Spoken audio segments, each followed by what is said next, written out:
So you have been for how many months you have been in India? I think 3 months. For last 3 months you were in India. No, it's in India for 6 months. Oh, great! Oh my God! Total, complete chemical change, right? Yes, exactly. Very good, very good. So you would be following all the diet plan and all the things which you have learned in the last 6 months. So you are enjoying your health, right? Yeah, well, that's the challenge now to keep it going when we come back. Ayurveda's like, it's kind of like a little bit like, is comes from the Indian context, but like the food here is so different as well, so you have to Yes. like adapt a little bit and accept it. So for many centuries it has been experimented on the land of India. For many centuries. It has already touched the pinnacle of that peak of Ayurveda. Mm. These are the only the glimpse, but the glimpse are the part of that legendary portion. And you are practicing all kind of breathings. Yeah, we do. I do yoga every morning. Wow, So we do great, great, pranayama every morning. Meditation first and the yoga after. very good. Whole lifestyle is changed, right?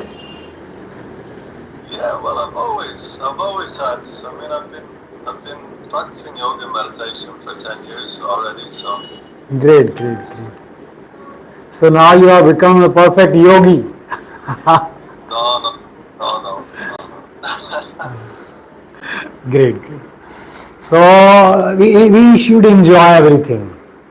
We should enjoy the yoga part of life, and then tantra part of life, then freaking out, just throwing away all that yoga and tantra, just being yourself. Okay, Exactly. Yeah, I like that. because we are the first priority, right? What we are doing in our life, it is for ourselves. Okay, tantra, yoga, or all kind of practices, all kind of learning is for ourselves. So we ourselves should be at the top priority. Mm. uh, One saint has told, good or bad habits is not to be followed. It's not like that you have to throw away bad habits and follow good habits. He said habits in itself is bad. So Yeah. sometimes we are quite bored even of our good habits. So we need to freak out. We need to chill, let go, surrender to the existence. Only then we can enjoy life, right? So you are welcome here in Thank you. this level 2.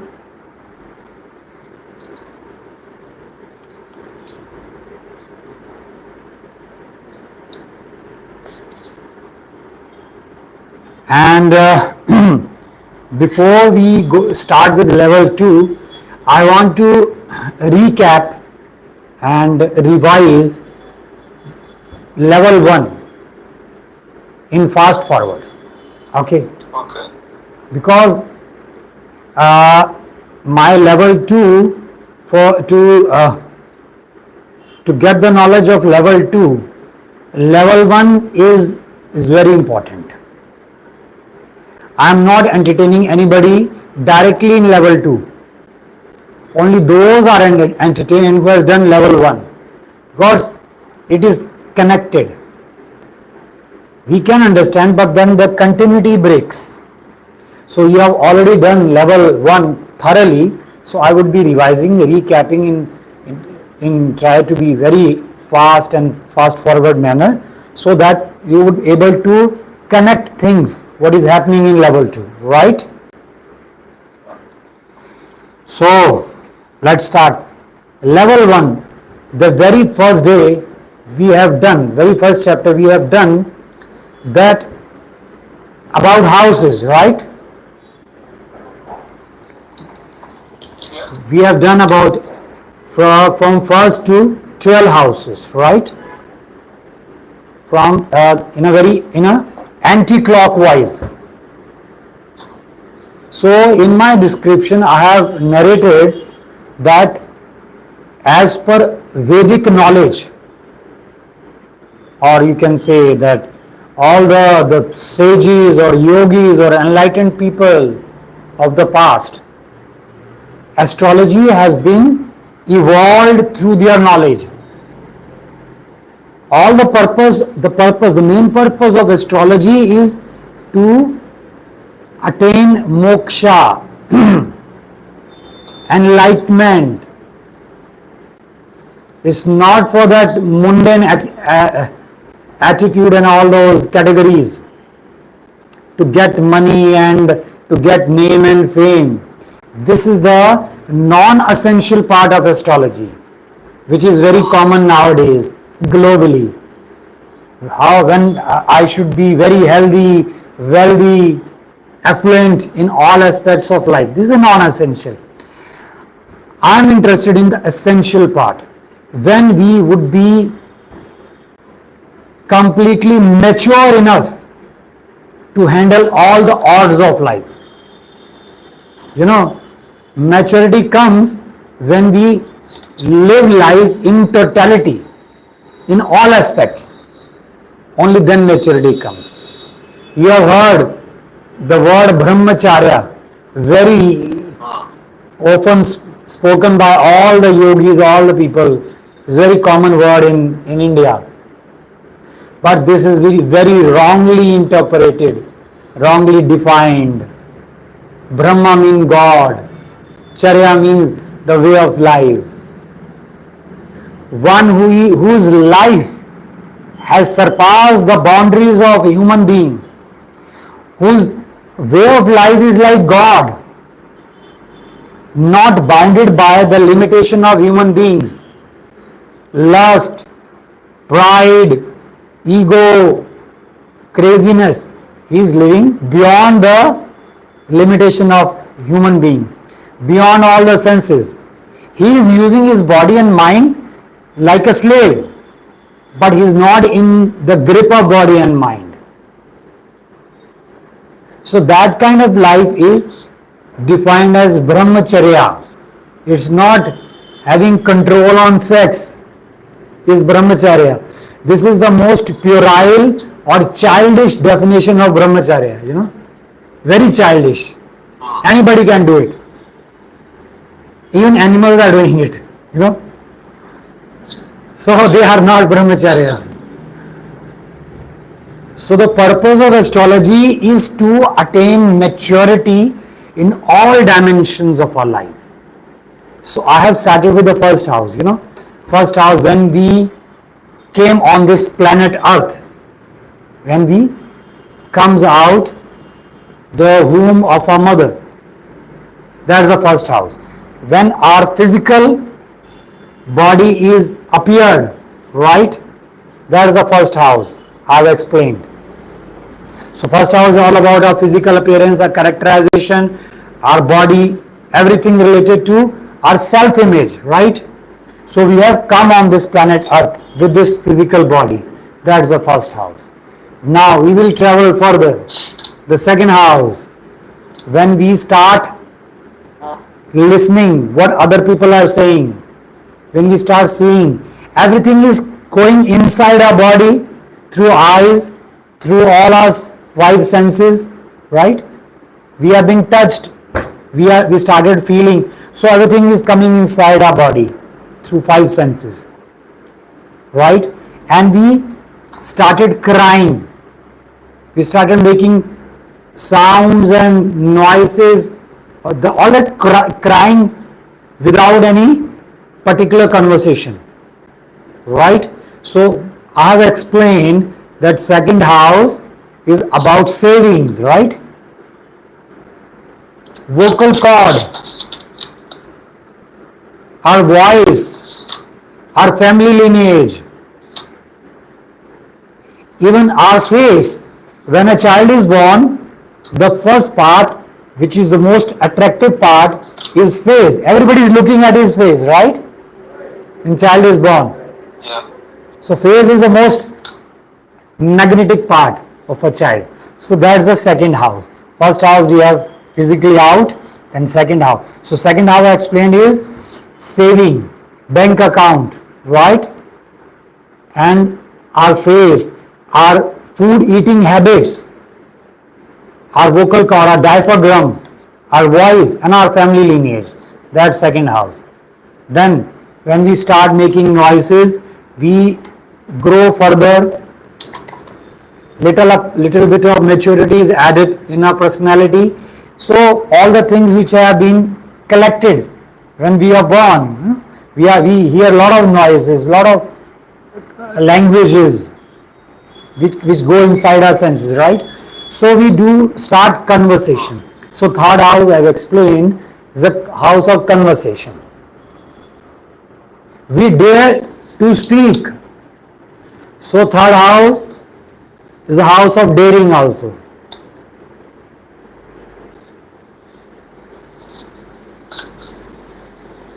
And with whom we are speaking? With our brothers and sisters or siblings, right? So third house is the house of siblings. Then we proceed further. We grow. We become more mature. Now our mother, our caretaker wants us to go to the primary school. Fourth house, primary school. And mother is the only person who is taking care of us, or motherly figure. So fourth house, a house of mother, primary education. We have been gifted a small bicycle to enjoy our play or activities or games. So fourth house is a house of vehicle, right? We are sometimes in a very happy mood with our mother. Sometimes we are adamant. We don't want to go to school. We are adamant. We are rigid. We get annoyed.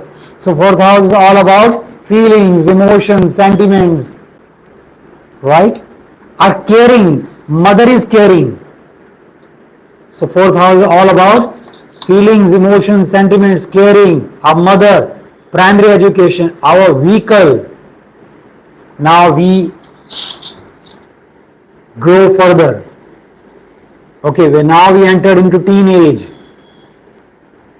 Fifth house, we start making friends.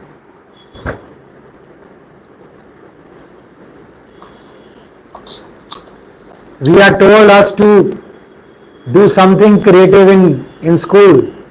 The drawing, painting, craft. The creativity is fifth house. We make many friends in fifth house. And the fifth house is our first child. So that is also part of creativity. Now sixth house. Sixth house is all about negative stuff. Physical issues, mental issues, our obstacles, our problems, right? Our enemies, our daily routine.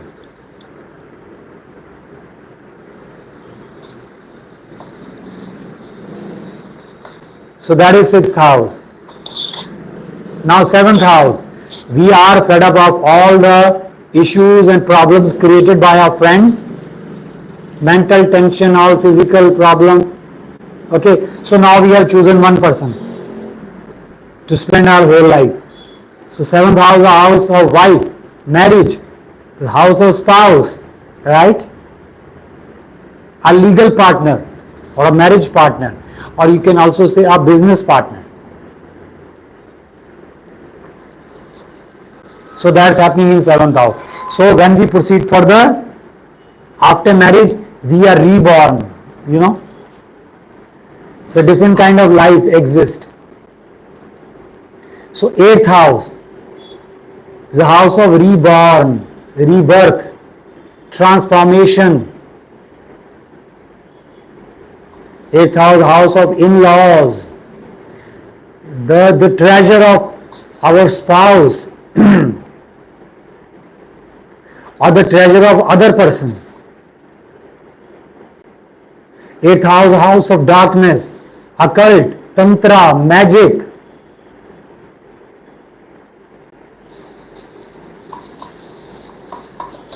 All ghostism is in eighth house. Even meditation is connected to the eighth house. Things which are not visible and suddenly comes in our life, that is eighth house, right? Lot of mysteries, secrets of our life, that is eighth house.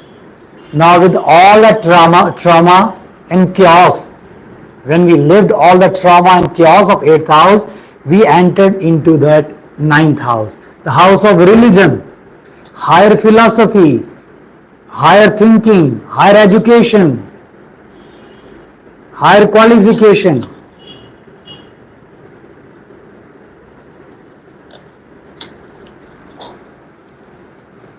Right? Ninth house, a house of gurus. After passing through all the trauma and chaos of eighth house, we become a guru. Because we have learned a lot, right? So ninth house, a house of teachers or gurus. And long distance travel. Because anybody who has been forced to live the life of trauma or chaos of eighth house, he wants to go away, far away, in search of peace, in search of balance, right? So ninth house, long distance travel.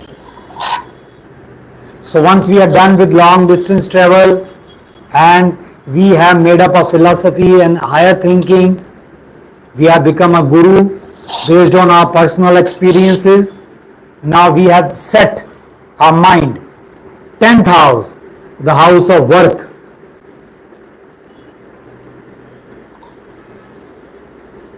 All that business, hard work is happening in 10th house. So 10th house is a house of bosses or fatherly figure, you can say. 10th house.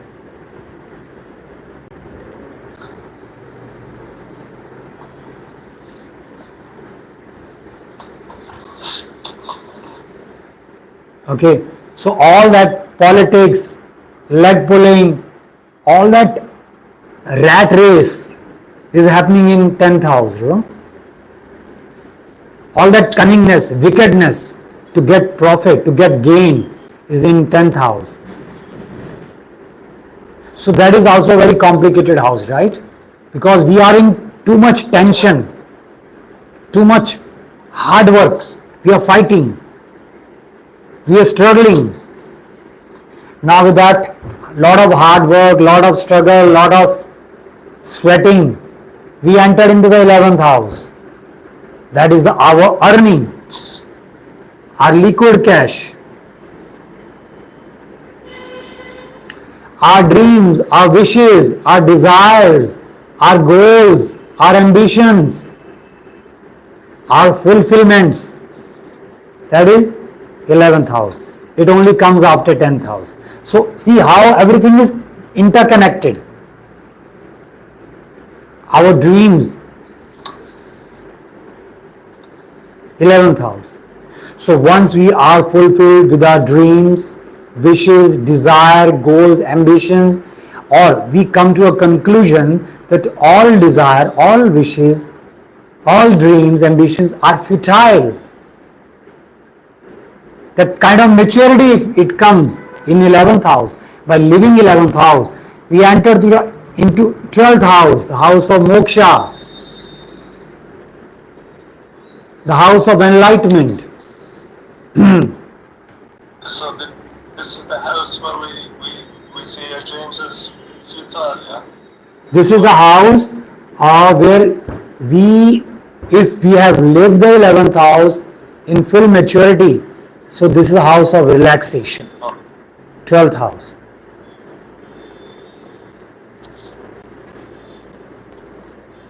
This is the house of celebration. Because once we are get with our earnings,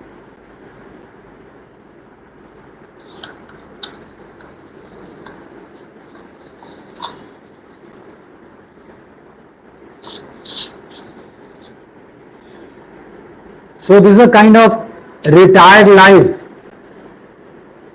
because we are done with all our hard work earning, we are using our pensions or gratuity or provident fund. 12th house. So this is a house of celebration, party, right?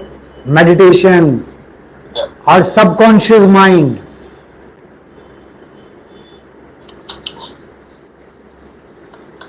This is a house of moksha. It's not that everybody achieve moksha. Only those who has lived all the 11 houses in totality. Only that people, that person will achieve moksha in 12th house. That's the last phase of our life, 12th house. 12th house shows how we have lived all our 11 houses, right?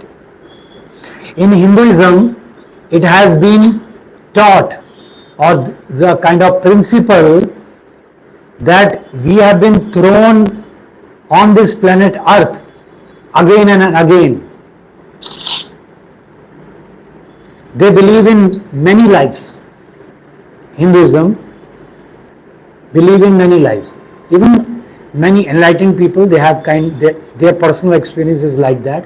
So what is the significance of many lives? Many lives mean that anybody who's yet not mature, his lust remains in this life. I have not achieved. It was there in my mind. The lust, the definition lust could be many. There could be lust of in search of a idealistic partner. Idealistic partner, that could be the lust. Or the lust of complete healthy well-being, that could be a lust. Or the lust of being the richest person of the world. Any lust, any desire. If that desire remains before death, we have to come again. We have to come again and live all the 11 houses again.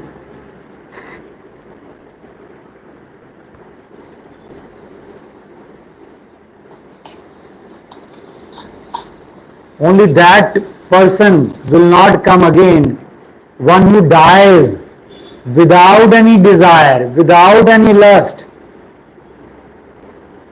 without any wish. Then he will be submerged. He would be the part of existence. He will not come in any form. That's the psychology of astrology, That is the essential part of astrology. That is why it has 12 houses. Right? There is a difference between Western philosophy or Western astrology and Vedic astrology. Because a kind of moksha and enlightenment does not exist in Western astrology. In Vedic astrology it is.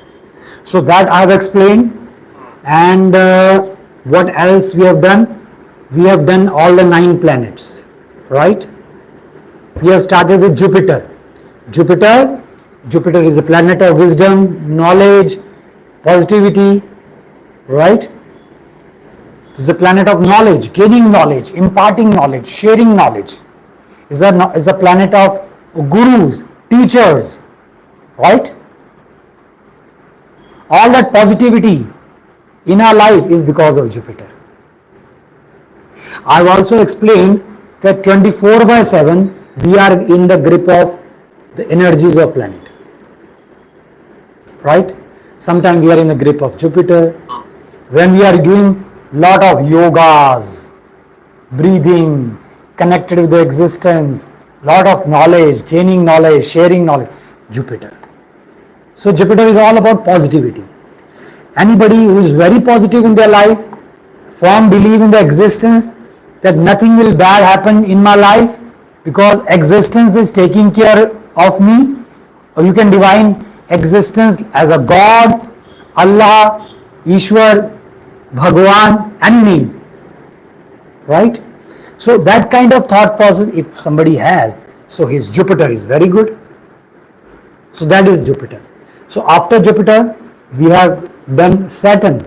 Saturn is more of hard work, right? Punctuality, accountability, commitment, patience, systematic, analytical, analyzing, to proceed in life very systematically. So Saturn is, and Saturn is also connected to the delay. When something delays in our life, it means Saturn energy is active in our life. We want something and it is getting delayed. It means Saturn energy is playing the role. Saturn energy is testing our patience.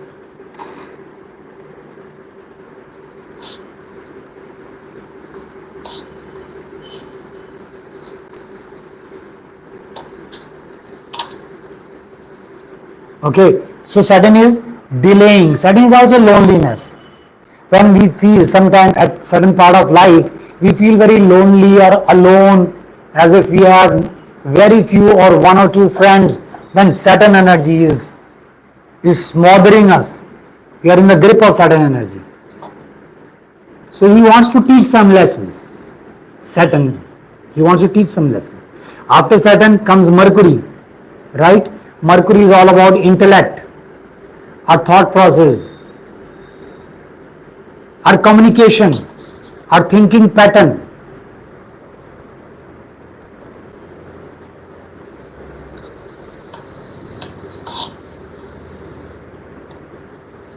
The nerves of our body.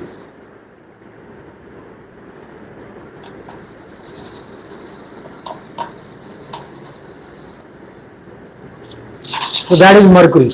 Mercury is the main hero and villain of our life, because when thought comes, we follow the thought and we use all the energies of all the planets.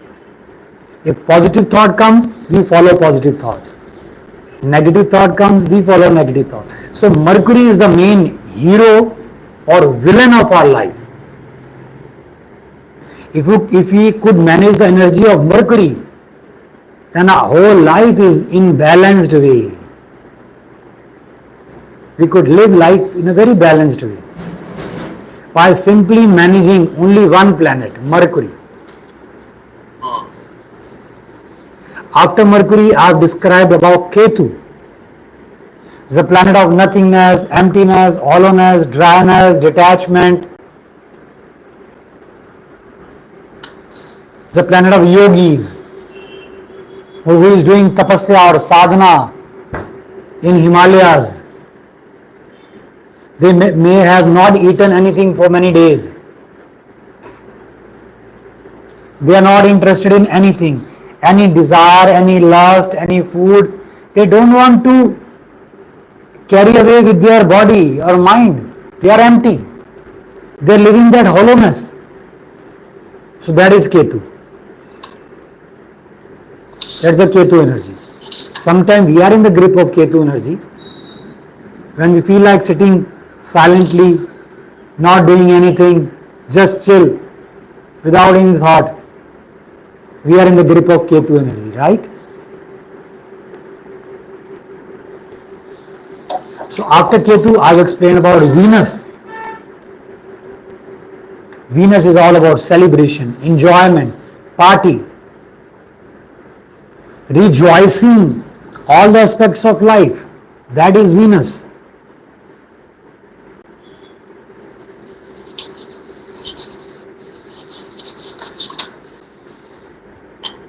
Venus is all about, without Venus, life would be like a pauper, dull, no interest. Venus is the taste of our life. Venus is the sauce of our life. Venus is the chili of our life.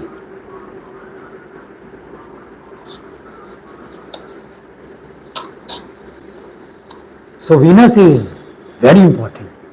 We cannot enjoy anything without Venus. Venus has to be good. After Venus, Sun. Sun is a dominance. Sun is a government. Sun is a consistency. Sun is the energy. Sun is the power. Sun is the dominance. Sun is the father figure.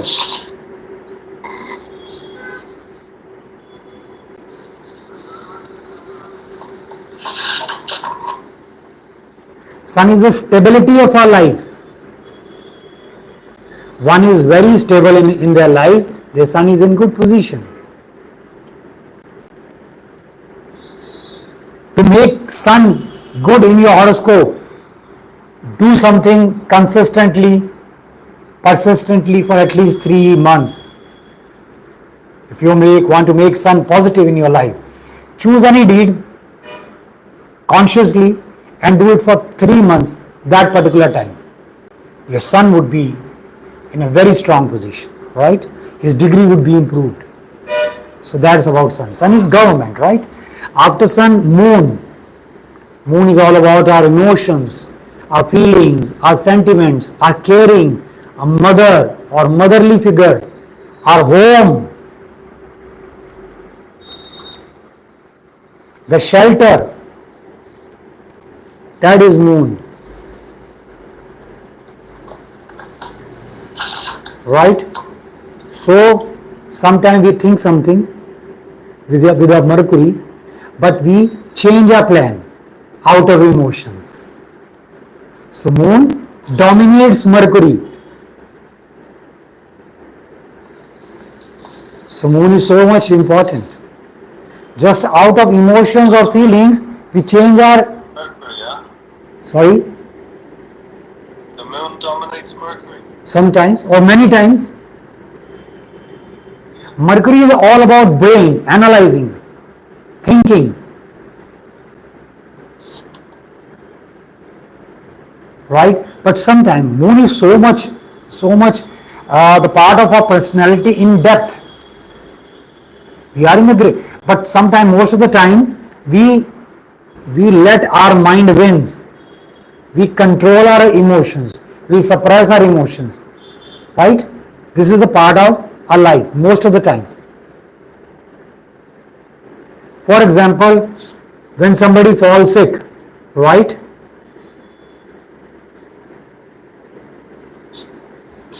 If there is some throat infection, okay, and doctor has advised not to take any cold beverages, doctors advise, because of the throat infection, doctors advise no sour things or no thing which is cold, ice cold beverages. Stop that. We think, we have heard, but that kind of curiosity, ice cream, oh, cold drinks, or anything sour, we bypass the thought process. Oh my God, I'm taking medicine, let's have one ice cream, a cup of ice. So in this way, moon is controlling, dominating. Okay? Vice versa happens. So after moon, I have explained about Mars. Mars is a gangster.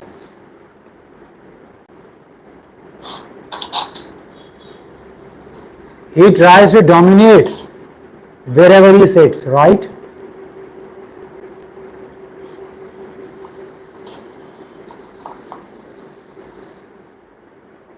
He's always ready to fight. Mars, always ready to take challenge.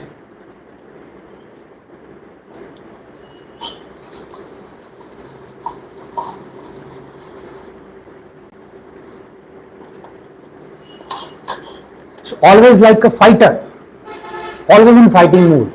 This is the nature of Mars. Okay? But that determination, that challenging, accepting challenging situation, That is, we accept challenges. We are determination.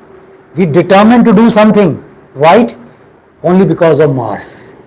If there is no Mars energy, we do not have determination in our life. We do not accept all challenges. So Mars energy is also required.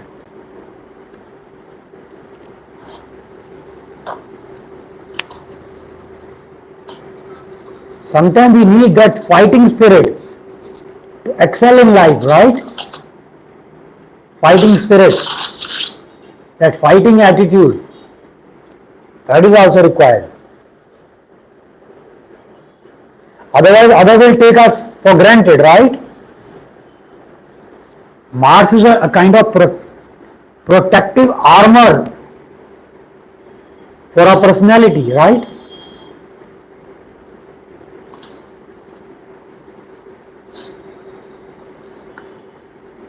So after Mars, Rahu.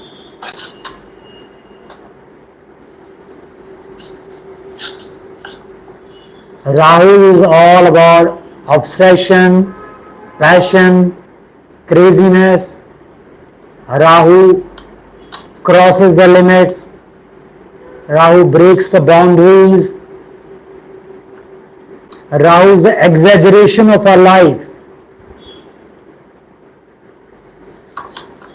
Yesterday only I have uploaded a video and I put the thumbnail. You know what thumbnail I put? Yahoo of our life. Rahu. Yahoo of our life. That is Rahu. So Rahu is just inflation. That information, I'm sorry. That amplifying things.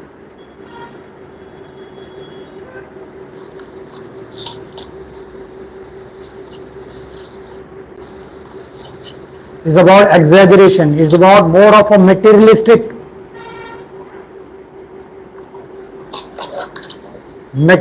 needs, desire. Rahu wants more. He is not satisfied. Even if he is the richest person of the world, he is not satisfied. Even if he has the best partner, life partner, he is not satisfied. He wants more. So Rahu, in this life, this whole life is in the grip of Rahu energy. Because everybody wants more, right? We are not satisfied. Yeah. We want more knowledge. We want more good health. We want more intelligence, more. That limit is not there. So all the 9 planets I've explained, the 12 houses, and what else I have done? I have explained about the 4 elements in my level 1, right? The 4 elements: fire, water, air and earth. These 4 elements.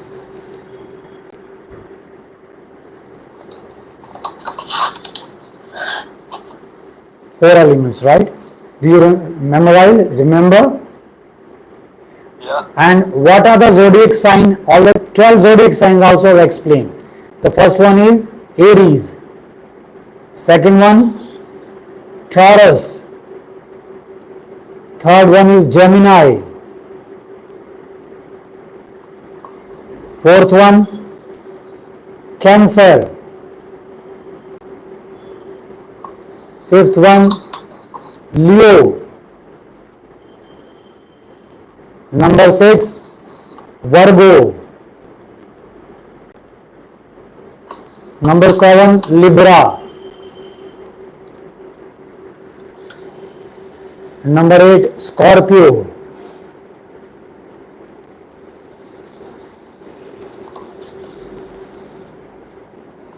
Number 9, Sagittarius.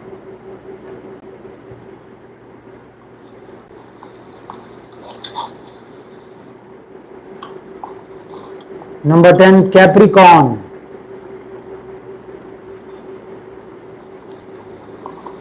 Number 11, Aquarius.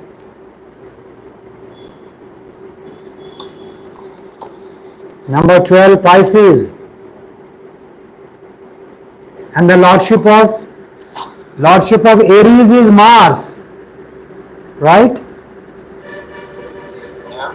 And Scorpio. The lordship of Scorpio is also Mars. Lordship of Taurus and Libra, Venus.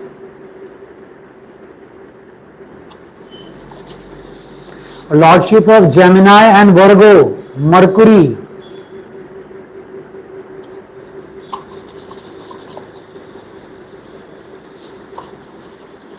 Lordship of Cancer, Moon. Leo, Sun.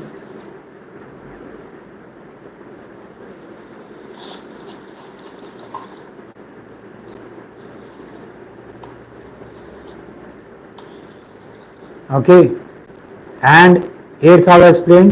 9th one, Sagittarius, Jupiter, Yeah. Capricorn and Aquarius, Saturn. And the 12th one, Pisces, also Jupiter. So Mars has 2 zodiac sign, Venus 2, Jupiter 2, and the Saturn 2. Sun and Moon only 1 zodiac sign, right? Excuse me. And along with the zodiac sign you can also write Aries, fire, right? Aries, fire. And the Taurus, earth.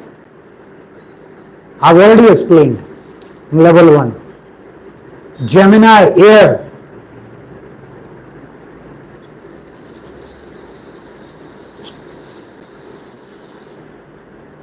The 4th one, Cancer, water.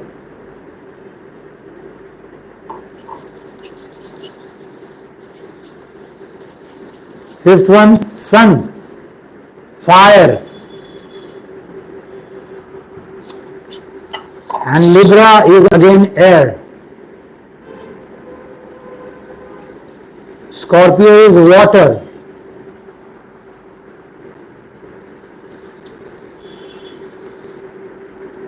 And Sagittarius, fire.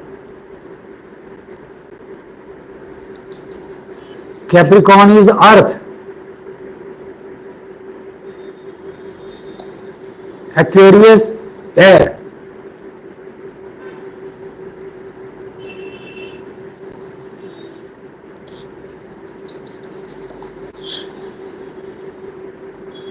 And then Pisces, water.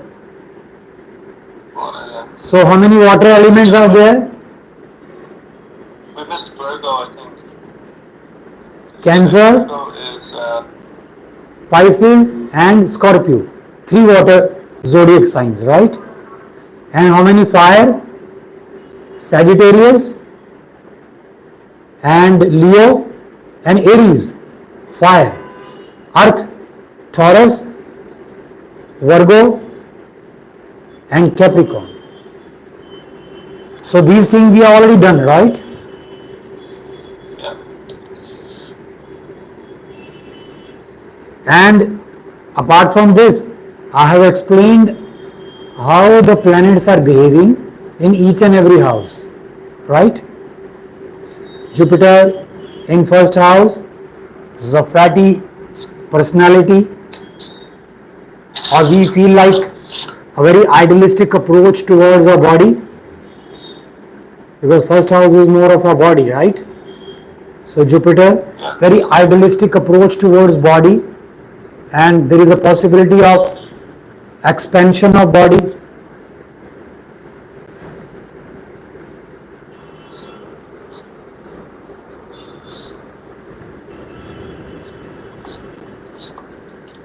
And Jupiter in the second house, wherever Jupiter is sits, it expands and creates a sort of idealism, an aura of religion in that house, aura of positivity in that house, right? So second house is all about our savings, our eating habits. So when Jupiter is there, so what Jupiter is doing? Jupiter is creating idealism in saving, in food eating habits. His face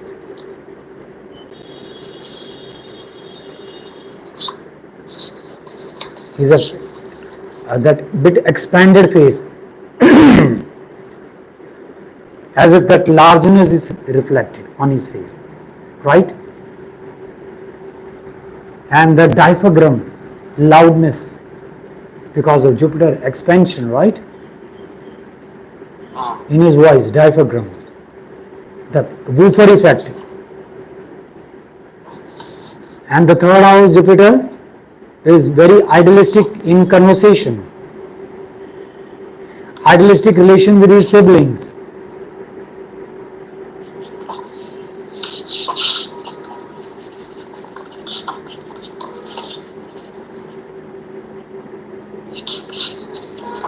Fourth house, the best placement of Jupiter, right?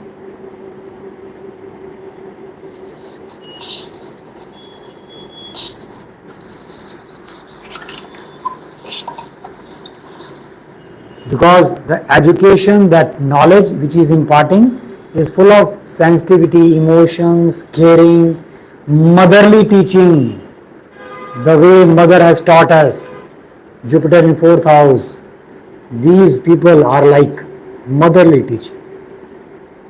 Fifth house, expansion of friends, idealistic friends, idealistic creativity, very idealistic relation with first child.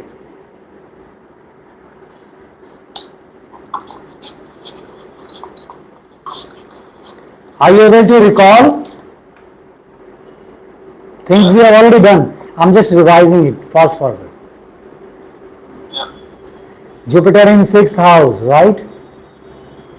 That idealism when dealing with physical issues, mental issues, enemies, very idealistic approach while dealing with all the issues. Seventh, expect idealistic partner, right? Then there is a problem. Or imparting lot of knowledge to the partner. So there is some issue with the marriage life. The Jupiter in seventh house, right? Because no partner want to be idealistic. Relax, chill, no idealism. Spread idealism outside the house, not inside. Okay? So because of that, there is some between husband and wife, right? Jupiter in eighth house. The knowledge is expanded in the field of tantra, magic, occult, ghost, death, sudden happening or mishappening. This is the house of the treasure of other person or the treasure of the spouse or in-laws. Very idealistic relation with the in-laws.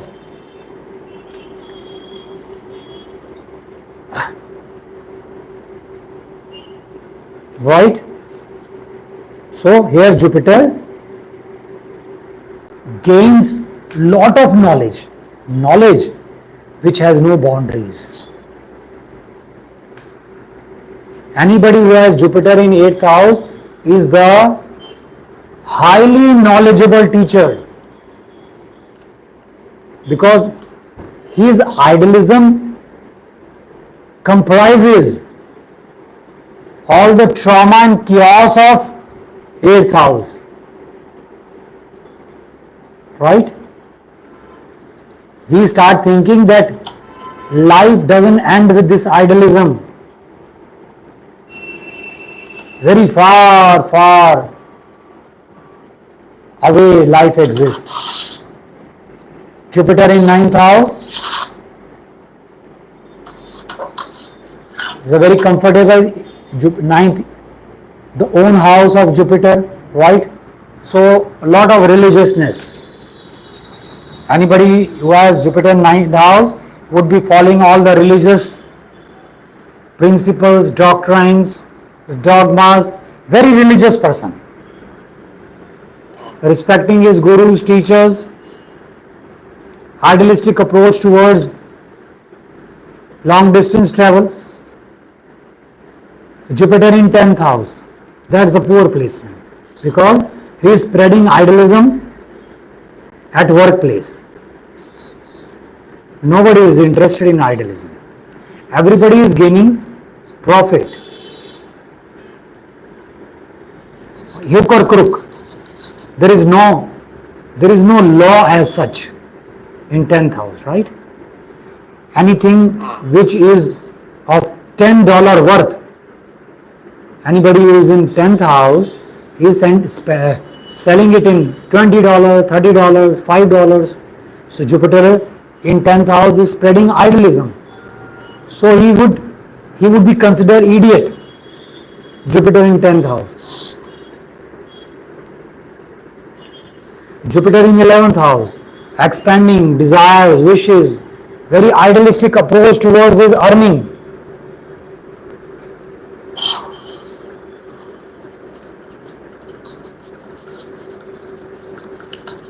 Are you able to connect the level 1? I'm doing it very fast, right? Yeah, for sure, no problem. So all this idealism is spread in 11th house, right? Dreams, wishes, desire, goals, achievements, liquid cat. He wants money which is not, what we say that, hard earned money, which he deserves, which has the spread aura of idealism, truthfulness, not bad energy. That kind of energy, money he wants. Jupiter in 12th house is spreading idealism in celebration, parties, loneliness.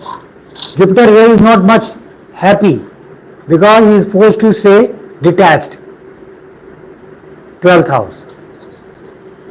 But in the sector of celebration and parties and enjoyment, or in the sector of expenditure, donation, because 12th house, house of donation and expenditure. So Jupiter is creating idealism in donation and expenditure, right? He wants to spend, but in a very idealistic way. He wants to donate, but only the religious people, not to everybody. That kind of restriction is there, right?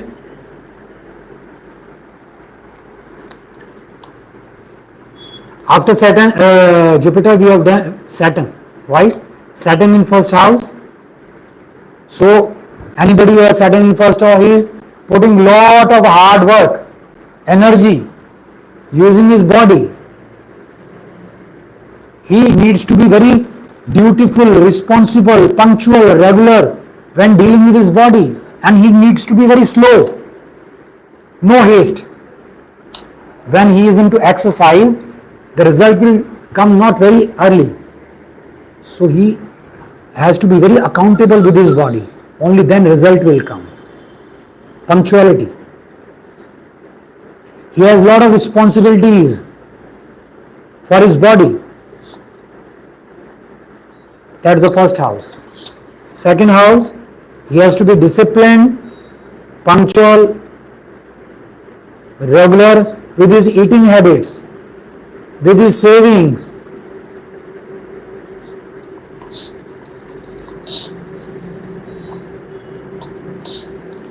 Or that with his voice, when he is using his voice, he should not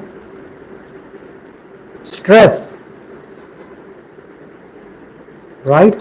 So all that of limitation and boundaries exist in the traits related to second house, right?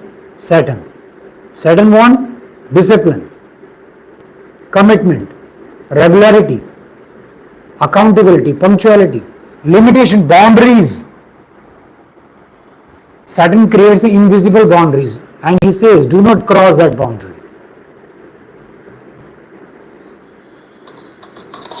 You should know about your limitation.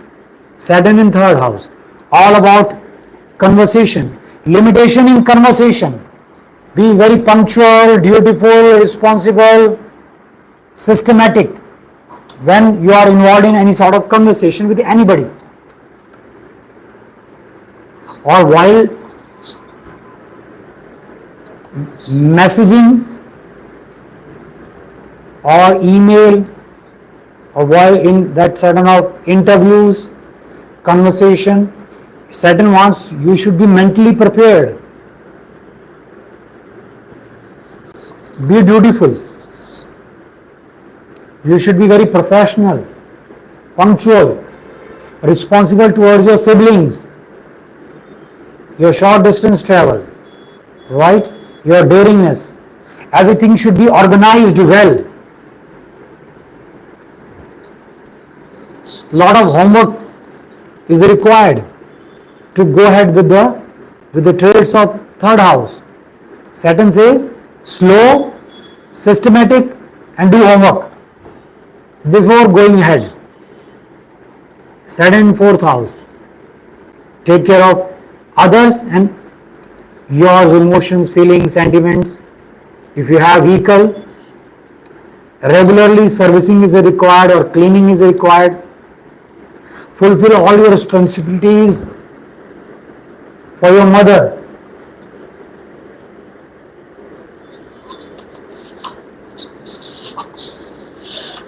Right? Saturn in fifth house. Be very accountable, dutiful, professional with your friends, with your creativity, with your first child. All the quality of Saturn comes in fifth house. Sixth house, take care of your issues, physical issues, mental issues. Don't take enemies for granted. Do something. Saturn in sixth house. Saturn in seventh house. Be dutiful or responsible towards your spouse, your life partner, your marriage partner, or your business partner. Do not be casual, or you should not have any casual approach towards your spouse. Be very punctual.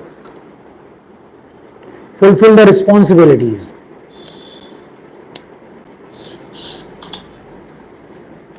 Saturn in eighth house. Saturn in eighth house. Saturn slows the speed of eighth house. Eighth house is sudden ups and down, so reduces the speed.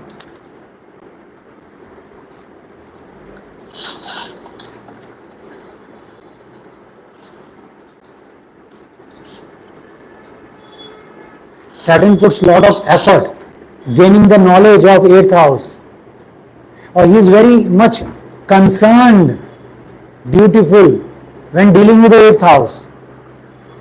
8th house like accidents, death,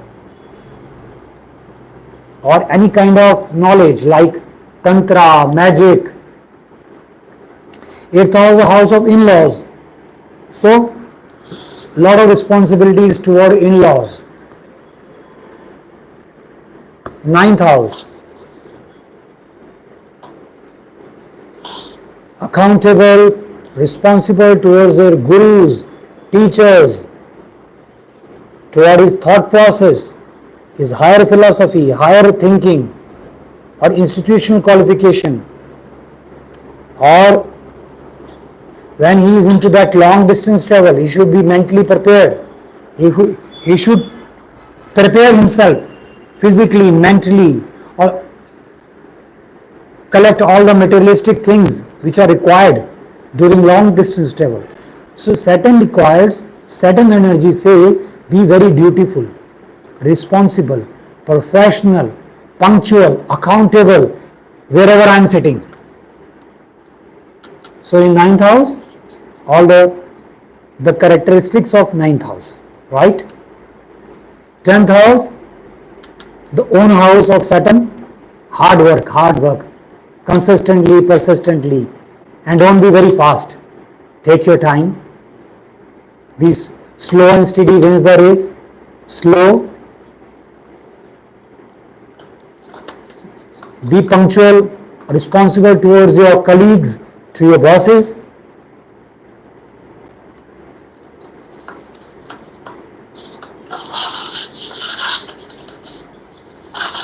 Right? 11th house. Dreams, wishes, desire, goals, ambitions. Be very systematic to achieve your goals or ambitions. Be very punctual, responsible to fulfill your dreams, wishes, desire. Don't be in haste. Slow the speed. Saturn wants you to slow the speed wherever it's sitting. Saturn wants you to slow the speed, right? Saturn 12th house, again that celebration, enjoyment, the boundaries and limitation comes into picture.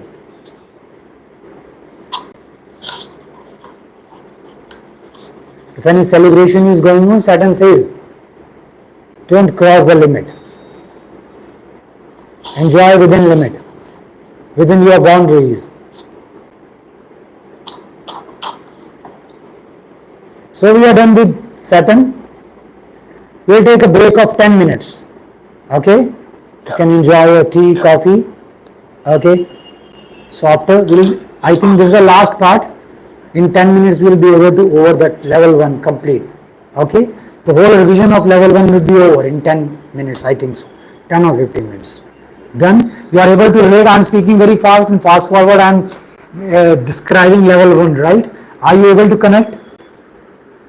Yeah, perfect. No, Okay. It's like, quick, rapid fire. Yes, yes. It's a rapid fire. Okay, so you enjoy your tea, coffee, okay, any of your drinks. We'll meet after 10 minutes. Okay, thank you.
Achei peixe as duas coisas.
Welcome back.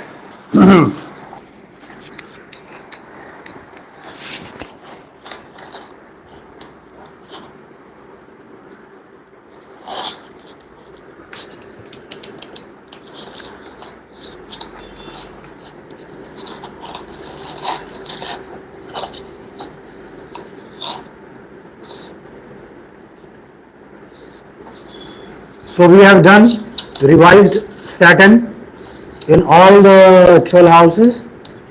After Saturn comes Mercury, right? There's something going on with the sound, Ajay. I'm not audible. Yeah, it's gone very low. Okay, let me rejoin it. I'll rejoin.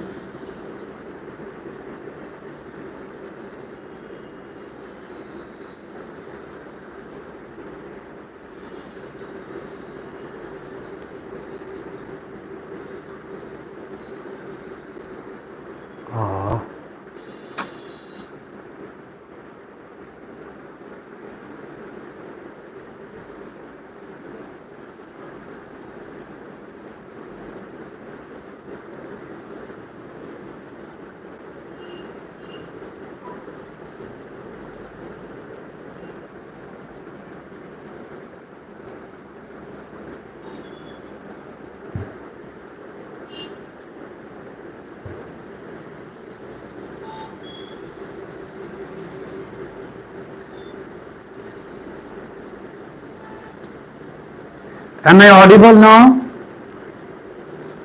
Yeah, but it's very low. Am I audible? Yeah, I can hear you, but it's not very loud. Okay.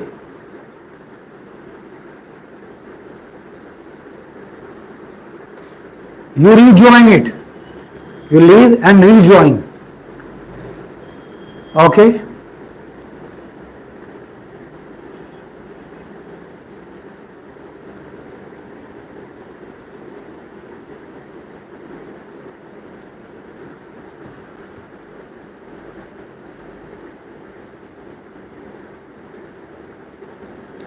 You leave the session and rejoin it.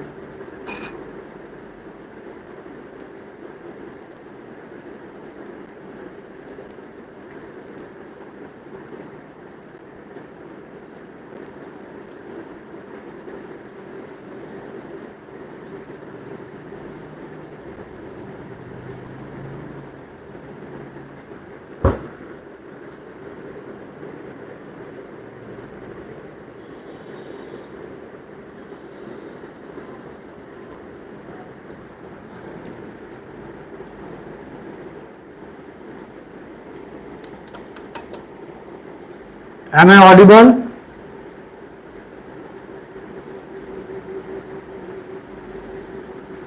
Hello? Mute. Unmute. Yeah. Am I audible? Yeah. Better? Better than before? Yeah. Okay. So we have done all the Saturn houses. So we'll finish with the Mercury, right? Mercury in the first house. Mercury is more about intellect, planning, right?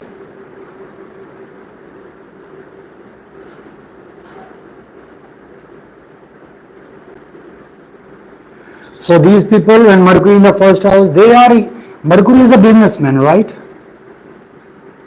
Mercury is a businessman. He always wants to open a shop and sell the articles. He means business, right? So when Mercury is in first house, he is using his body to sell.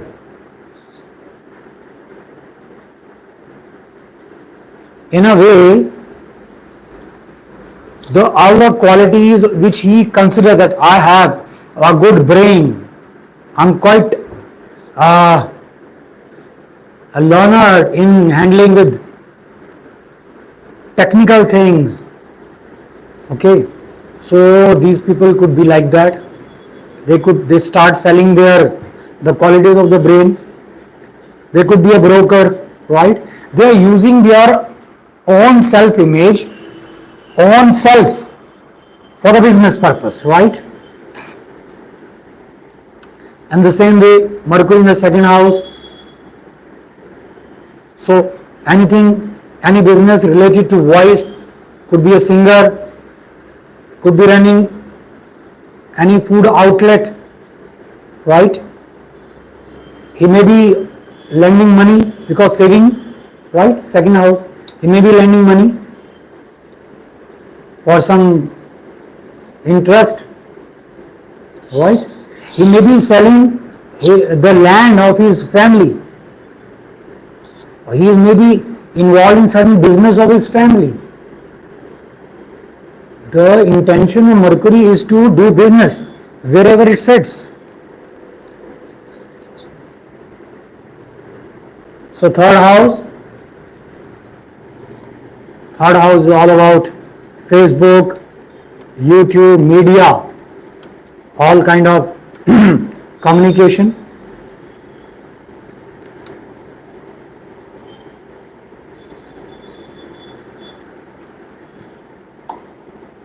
He could be a media person, right?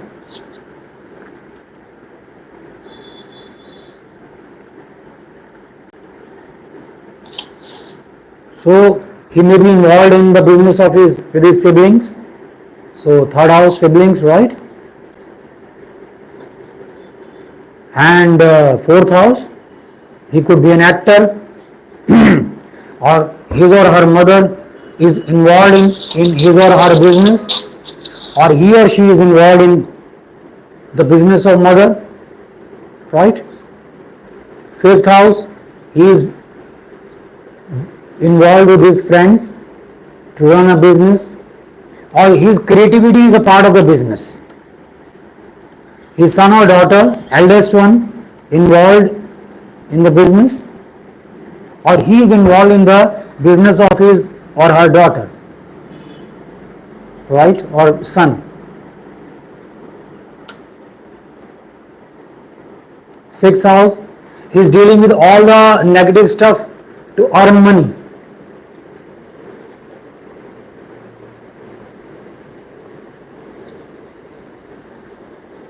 All the physical issues, mental issues, blocks, hindrances, obstacles and enemies. He is making use of his enemies for his livelihood. He is a very clever person. This is the best placement of Mercury, right? And the seventh house, he is involved with his spouse in certain business. Would you say this is a good placement of Mercury in sixth? Sixth, very good. They are very clever people. Very clever. This is the best placement.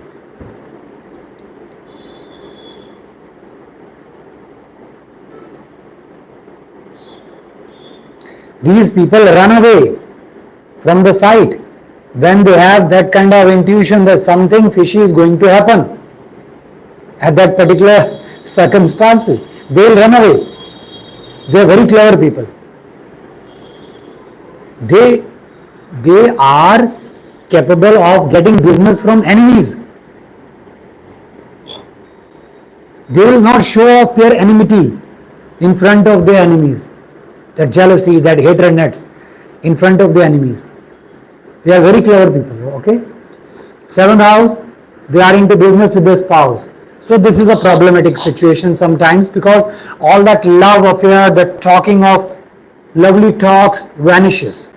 Because when your spouse is involved in business, so that all love affair, all romantic talks vanishes. So this is also not a very good placement of Mercury when dealing with the marriage partner, right? In relation to business partner, well and good. Eighth house is into research work. He is selling all the traits of eighth house, right? He could be a tantric, he could be a magician, he could be in occult science, he could be involved in that ghost kind of therapy. All the therapies which are hidden, he could be involved in that. He could be involved in getting money from other people. He is just like an investor, one who get money from others and invest in certain project. Eighth house is the money of other person or the money of the spouse. So he is doing business related to eighth house. Ninth house, he is selling his preaching. Ninth house, house of religion, he is selling his preaching.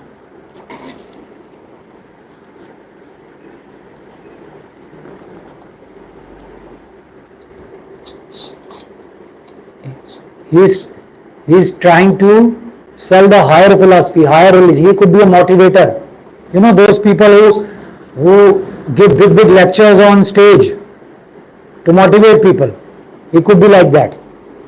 He could be a guide, tourist guide, because ninth house long distance travel. 10th house, his intellect is involved in business. He means business every time. So his intellect is totally involved in business. So this is a good placement of Mercury in 10th house. 10th house, a lot of analytical skill is required, right? To do business. So 10th is a good placement of Mercury. 11th house. He's selling dreams, wishes, desires. Just talk a little bit more about the 10th house again. 10th house, he's involved, his ideas, his intellect is involved in business. He's selling ideas to grow business, to grow your work.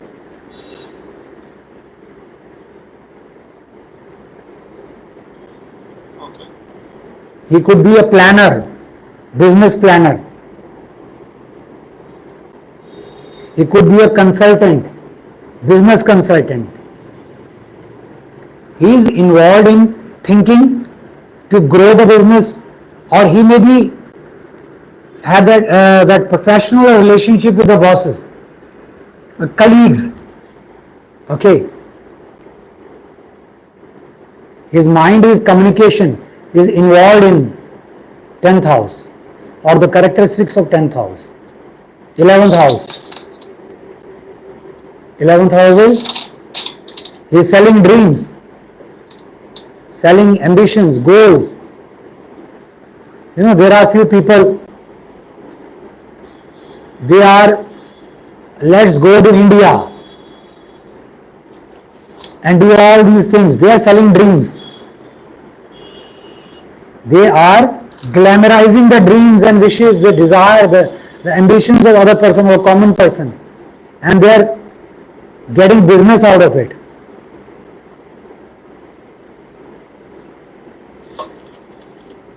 Right? There are few companies, multinational companies. You must have heard about Amway company. Amway, what they are doing? They are selling dreams. A kind of bridge system is connected with Amway company, right? What is the purpose of bridge system? Bridge system is to sell dreams. Many people, millions of people, they join Amway because they want their dreams and wishes to be fulfilled. It's called MVEN. AMWAY, Amway. Amway is a multinational networking business, or any kind of networking business, right?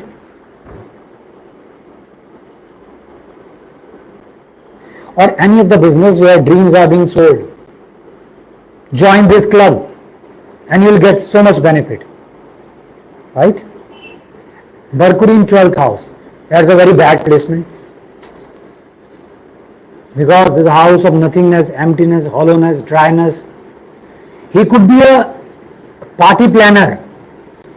Because 12th house is a house of celebration, enjoyment, party. He could be involved in party planner. He is planning parties. He could be an event organizer. But that is not a very comfortable position for Mercury.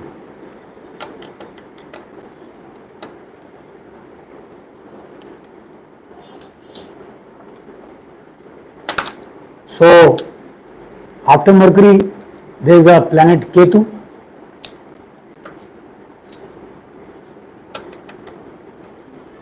Ketu is in first house, detached about his body.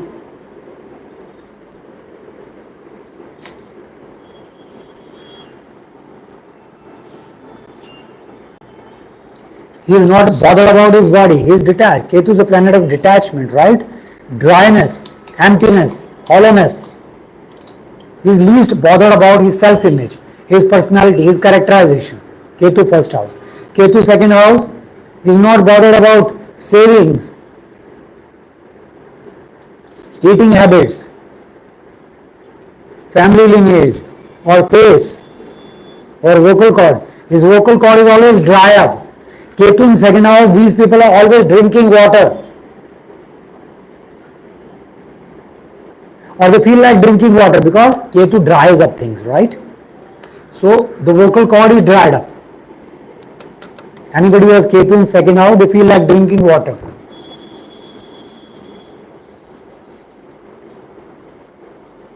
Ketu in third house, conversation is dried up, or the mature conversation.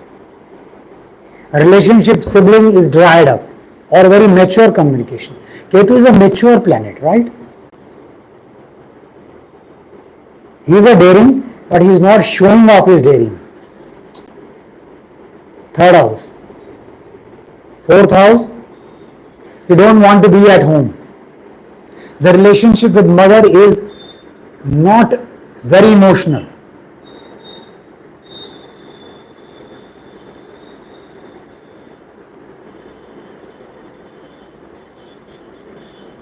He feels bored at fourth house, right?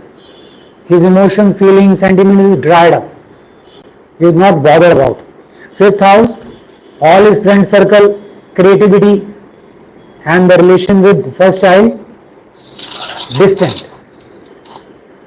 He may be very creative, but he is not showing off his creativity. He has few friends, but very mature friends. Right? Sixth house. He is least bothered about his physical issues, mental issues, or enemies. That is the area of concern. Ketu is not a very good placement in sixth house. It's a bad placement. It's because there is no protective armor against in our aura. When we fall sick, we are not taking medicine. When we are in mental tension, we are not doing anything. When somebody is harming us, we are not retaliating.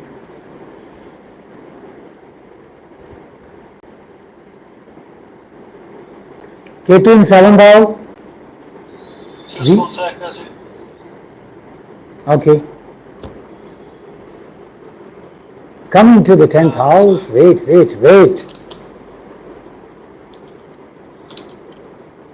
Yeah, okay, so 7th. Seventh, the relationship with the business partner or spouse, husband or wife is detached. He is not bothered about his living partner or marriage partner or life partner or business partner. The relationship is distant or detached, right? So there is a issue. There is a possibility of wife or husband going away. Possibility of divorce. There is a possibility of into divorce.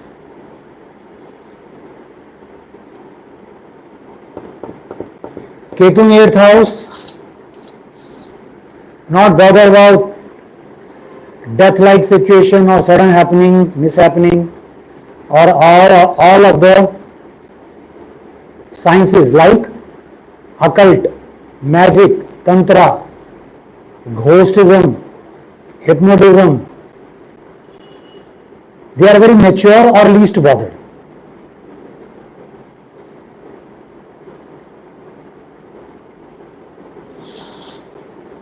Clear? Ketu in 8th house, they are not bothered about 8th house. Not bothered about death. If it comes, it will come. What to do? He's not glamorizing, right? He's not bothered. It's a very good placement for them, no? Yes, you can say. Very comfortable. They are dried up. Detachment with death, sudden happening. Or the treasure of the spouse is 8th house. They are detached with the treasure of spouse. They don't want anything from the spouse. 9th house. They are detached with the religion or their gurus. Higher philosophy, higher religion, institutional qualification, or this long distance travel. Third house is also a short distance travel, right? Anybody who has Ketu in third house, they don't feel like roaming here and there. And in 9th house, they don't feel like going far away. 9th house is the long distance travel, right? So these people are not interested in going far away. If somebody is going, they will accompany. They are not crazy. Ketu in 10th house, that's a very bad placement. Why? Because anybody who has Ketu in 10th house, they don't feel like working. Or they are fed up of the work very quickly.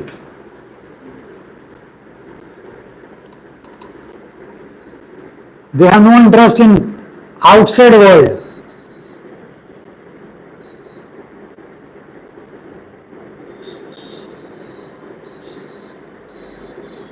They will change jobs frequently because they are not interested in any one job.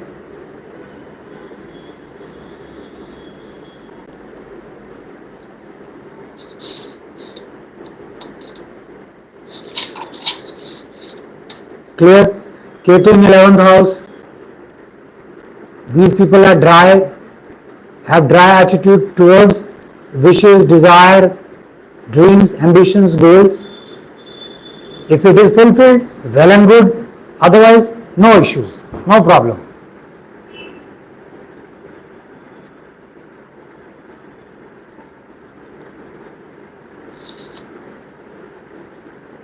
Okay? Yeah. So Ketu 11th house, they are not bothered about the earning gains or profits. Ketu in 12th house, that's the best placement. Why? Because planet Ketu is a planet of nothingness, emptiness.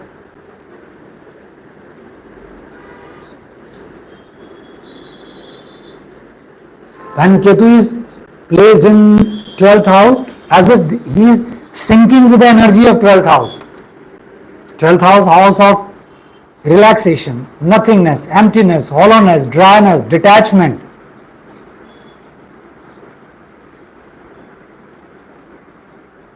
The only problem with Ketu in 12th house is he is not much interested in celebration or parties. If it is happening, well and good, otherwise not bothered about. He is not crazy for the celebration.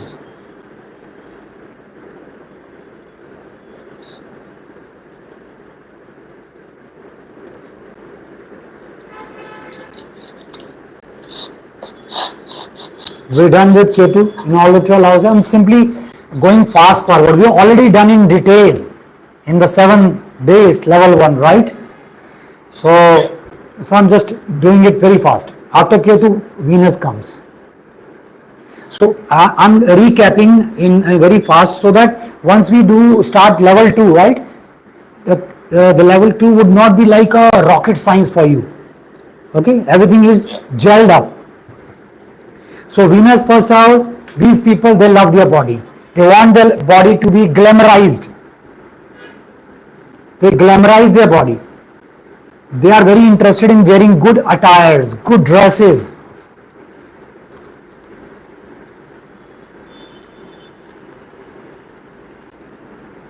They love their body, they enjoy their body.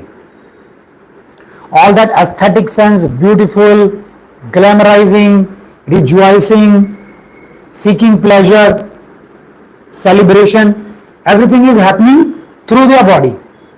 Anybody who has Venus in first house, they will upfrontly go out and meet somebody. Even other person is not interested. So they are physically approaching other people for that enjoyment, right? Second house, he is enjoying saving, he is enjoying food, family, he loves his face, he gets compliment of his attractive face, he has a very sweet voice, right?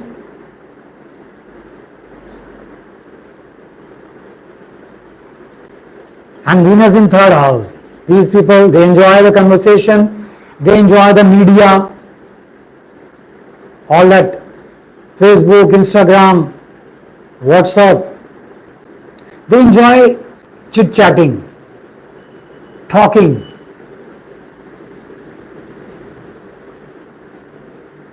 They enjoy the daringness. They enjoy short distance travel. They enjoy relationship with their siblings. The energy of Venus is like that. Venus is seeking pleasure, enjoyment and celebration in whatever house it is placed or it sits, right? So third house is all about enjoyment, pleasure in conversation. Fourth house, he has a very romantic relation with the mother, very celebrating relation with mother. He enjoys the relationship with mother. He decorates the house because fourth house is the house, home. He decorates it. He enjoys being in his home. Right? He enjoys that portraying his feelings, emotions, sentiments. He enjoys that part.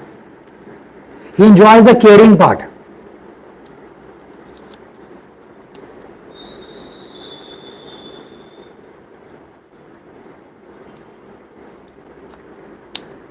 Now, fifth house, multiple affairs, many boyfriends, many girlfriends. Fifth house. They glamorize their creativity. Very romantic relation with their first child.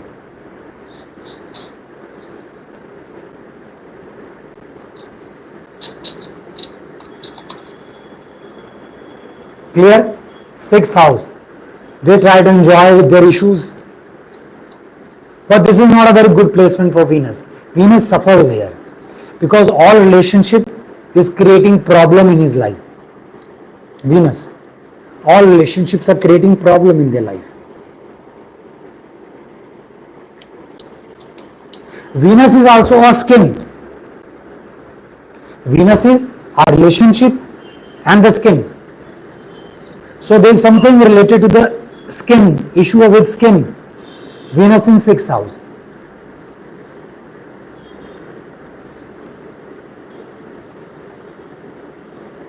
He tries to enjoy a relationship with enemies also.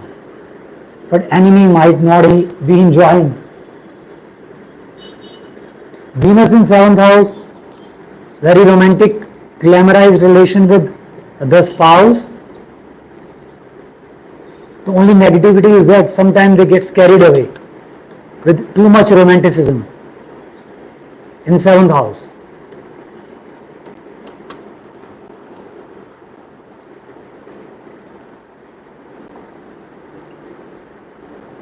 Clear? Seventh house, eighth house. Eighth house, they are enjoying tantra, astrology, magic, death, sudden happenings and mishappening. But here the issue is because Venus is about relationship, right? And eighth house is sudden ups and down. Anybody has Venus in eighth house, their relationships is like that. Sometimes very good, sometimes very bad. Or sometimes they split.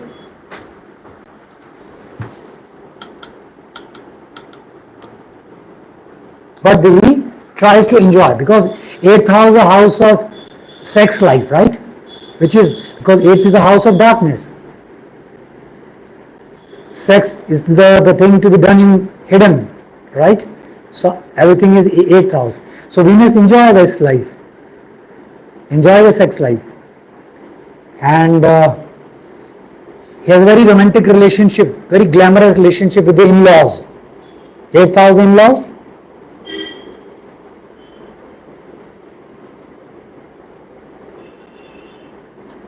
Ninth house.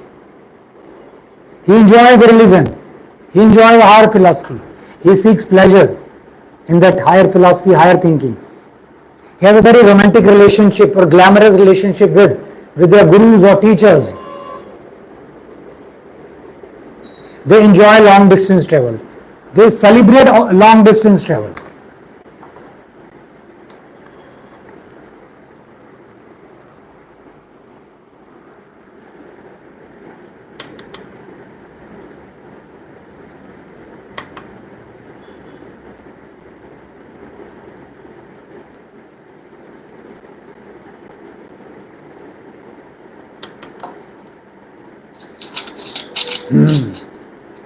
So clear?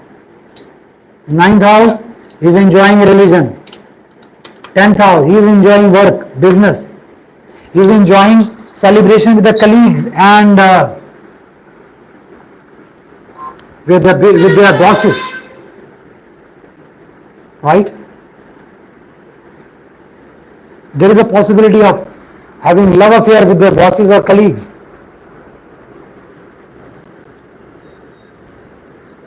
They are portraying themselves at their workplace in a very glamorous dress or very beautiful attire.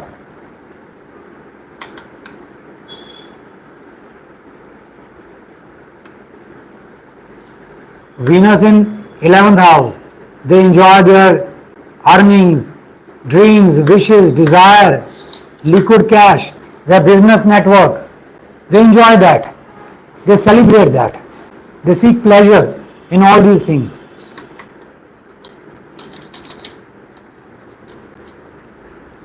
Sorry, they enjoy the liquid spending, their liquid cash. Yes. What else? Their dreams, their wishes, their desire, their goals, their achievements, their ambitions, everything, all the achievements, his desires, they enjoy, they celebrate. They are like, today I've got my salary, let's go for a party. They are like that. Today I have gained that much amount, so let's enjoy it. Okay? 12th house. 12th house, Venus is very good placed. This is the best placement of Venus in 12th house because Venus is enjoying expenditure, donation, celebration, parties. He is enjoying the loneliness, aloneness. He enjoys the nothingness, emptiness. But the only problem is that there is a possibility of being by the energy of Venus in 12th house. So sometimes these people might go to the rehabilitation center because they have consumed lot of alcohol or they are in habit of taking lot of alcohol. So this is a negative part, that these people, there is a possibility of getting carried away. Clear?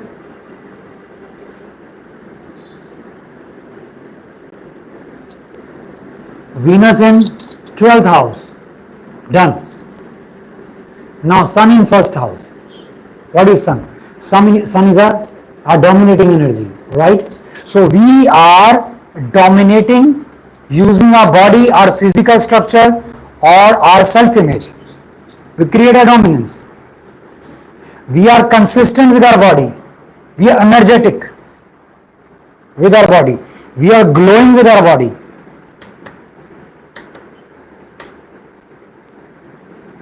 Sun is not doing anything, but only the presence does everything. Second house, lavish eating habits, lavish savings, glow on his face, glow of the sun on his face, dominance in his family, voice, dominating voice.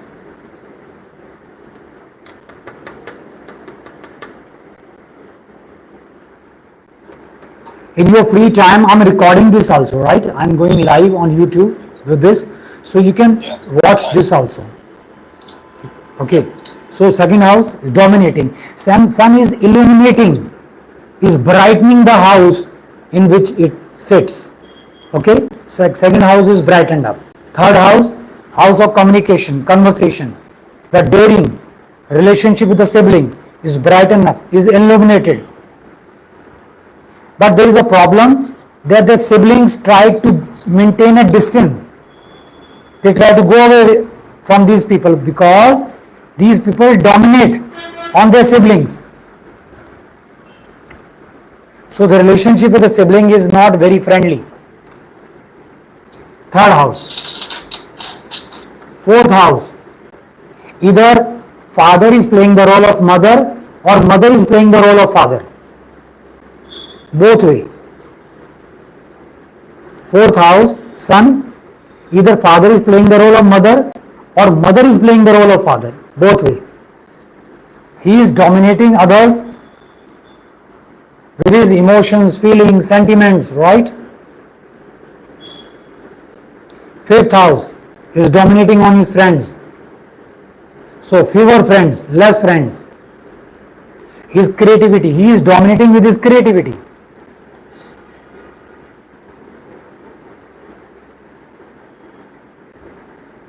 First child, very dominating personality. First child, very dominating personality. Is it cold there? Is it cold here? Yeah. What's the temperature? Is No, it it's kind of like at the end of the summer at the moment, so it's actually quite nice. very nice? Oh, pleasant. It's kind of like sunny, but not too cold, not too Okay. sunny. Oh, great. It's Great. perfect actually. Perfect. But in like 4 weeks, it will start to get really cold. Oh, great. So, fifth house, sixth house, sun is illuminating, brightening the qualities of sixth house. So, it is good because we are able to see the diseases, physical issues, mental issues, and the enemies. Enemy cannot hide himself. We can see. It's not hidden.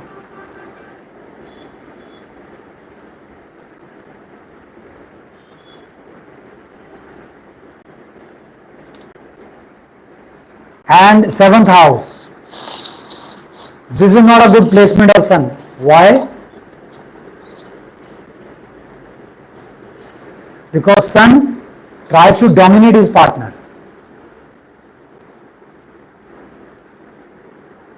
So his partner is always in a frightened situation. Always in a compromising situation. So this is also not a very good placement of sun. These people are self-boosting themselves a lot. I'm like that, I have done this, I'm very truthful, I'm a role model, like these. Sun in 8th house, illuminating 8th house, brightening the 8th house, which is also good. One who has sun in 8th house, they are very knowledgeable related to the traits of 8th house.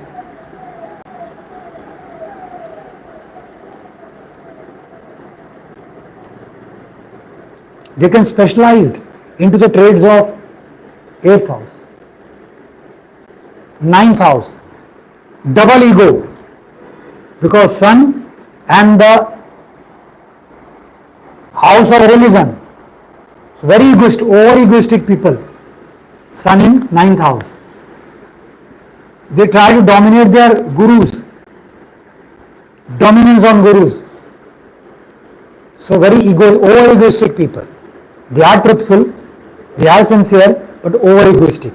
They feel like giving, not taking. Sun in 10th house is a very good placement because at our workplace everything is good. Ninth is a good placement. Yeah, it is a good placement, not a bad, but the issue is double ego, over egoistic. That's the only issue. 10th house, very good placement of sun.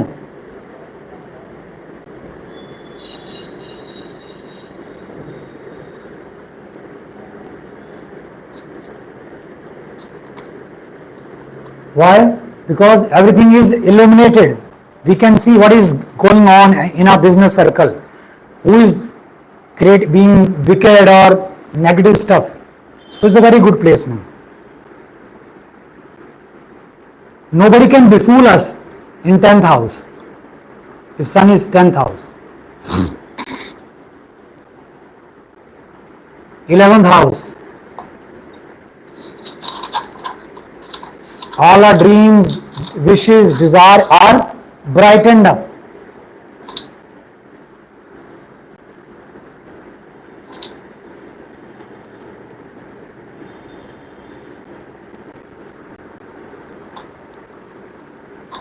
Just a moment.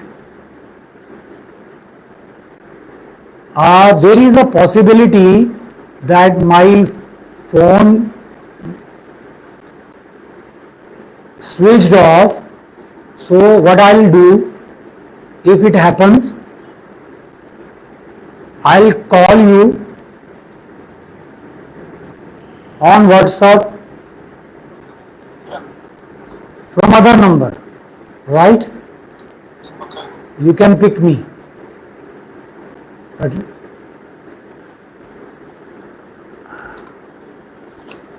oh my God, what is happening?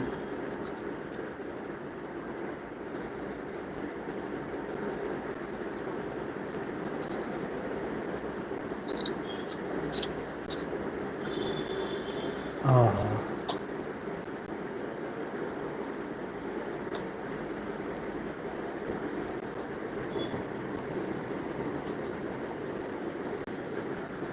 Okay, just a moment.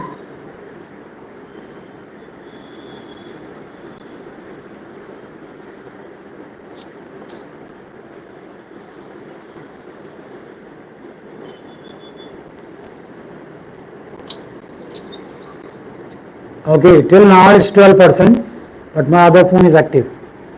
Okay, so there would be a gap of only 1 or 2 minutes. If it's switched off, I'll call from another number, right? Let me see No problem. if the message has come. Just a moment. Okay, so Sun in 11th house, these people, they talk about their dreams and their wishes, their desire upfrontly. They are not timid people. They talk, this is my ambition, this is my goal, I would fulfill one day. So it is illuminating 11th house, right? 12th house, again, that that celebration part, that party, the donation, they would love to donate people lavishly. They would love to do expenditure like kings. But here the 12th house is a house of relaxation, right? So lot of illumination hampers or is uncomfortable,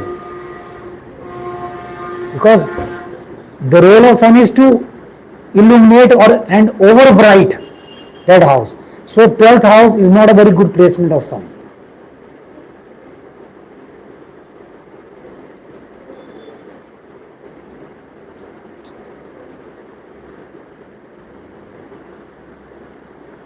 You're saying that they don't like that kind of relaxation?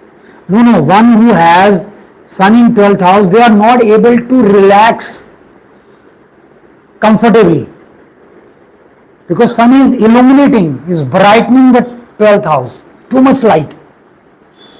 When we to enjoy the sleep, darkness is required, right? To enjoy relaxation, darkness or dim light is required. When we sleep during daytime, what we do? We close the curtains. We do not let light comes inside our room, right? We close our eyes, or we tie some blindfold on our eyes, right? So what is sun is doing in 12th house? These people are not able to relax well. Too much illumination.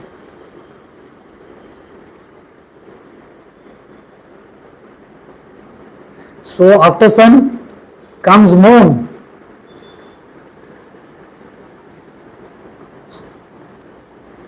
Moon is all about emotions, sentiments, feelings,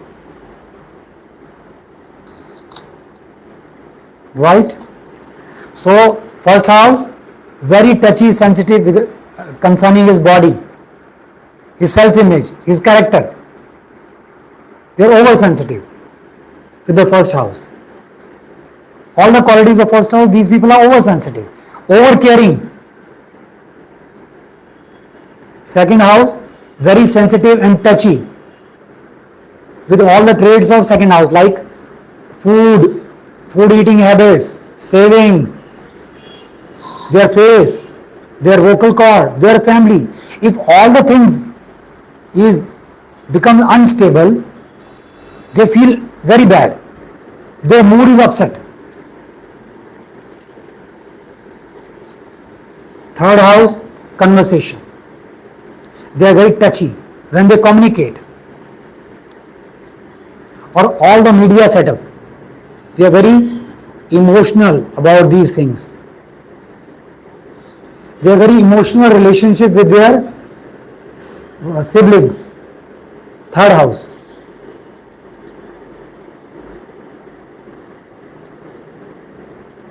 They are very sensitive when they are to take any daring steps. They are very particular. They are oversensitive. Fourth house, the house of mother, very emotional relationship with the mother. Very emotional with their house, with their homes.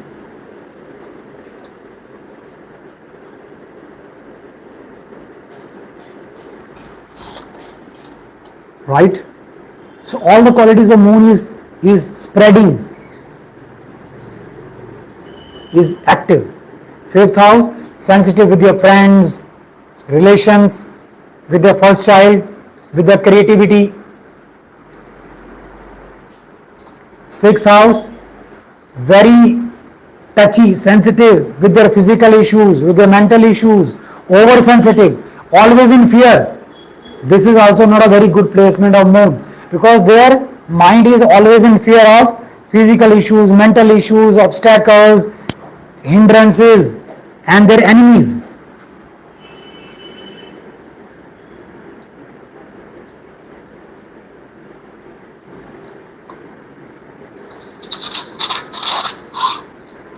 Right? So the kind of negative mindset is always there with moon in 6th house. 7th house, very emotional, sentiments, touch with the spouse, life partner, marriage partner, or living relationship, or business partner. Wherever moon sit, the instability is there.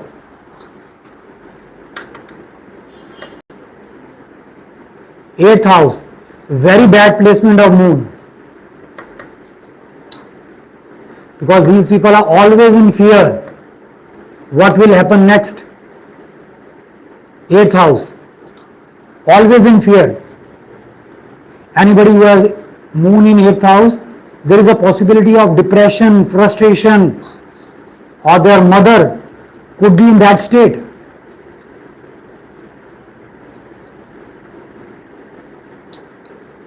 So this is a very bad placement, very touchy, very emotional. They are always in fear because darkness, death, accidents, sudden happening, ghost, the house of ghost. 9th house, they are very emotional with about their religion, with the higher thinking, their philosophy, or about their long distance travel. If they make a plan and due to some reason the plan falls apart, they are very emotional. They might start crying. 10th house, they are very touchy with their work. They are like, I am at work, nobody disturbs me. Do not disturb me, I am at work.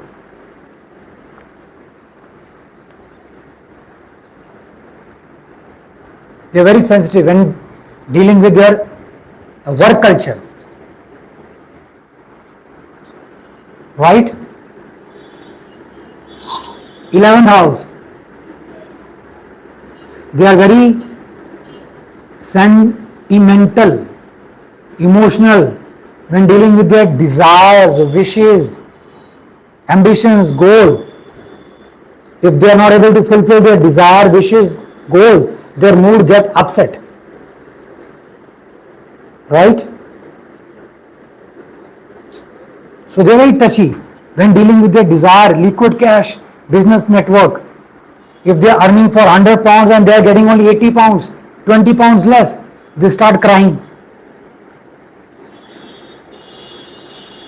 12th house, moon, not a very comfortable position.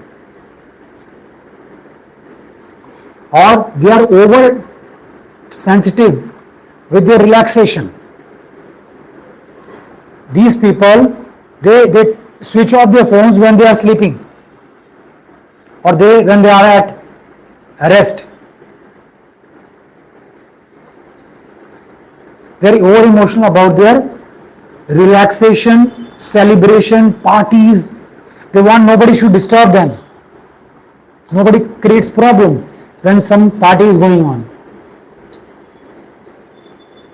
And they are like daydreamers, creating a hallucination in their mind. They are dreaming during daytime, right? So this is also a complicated position of moon.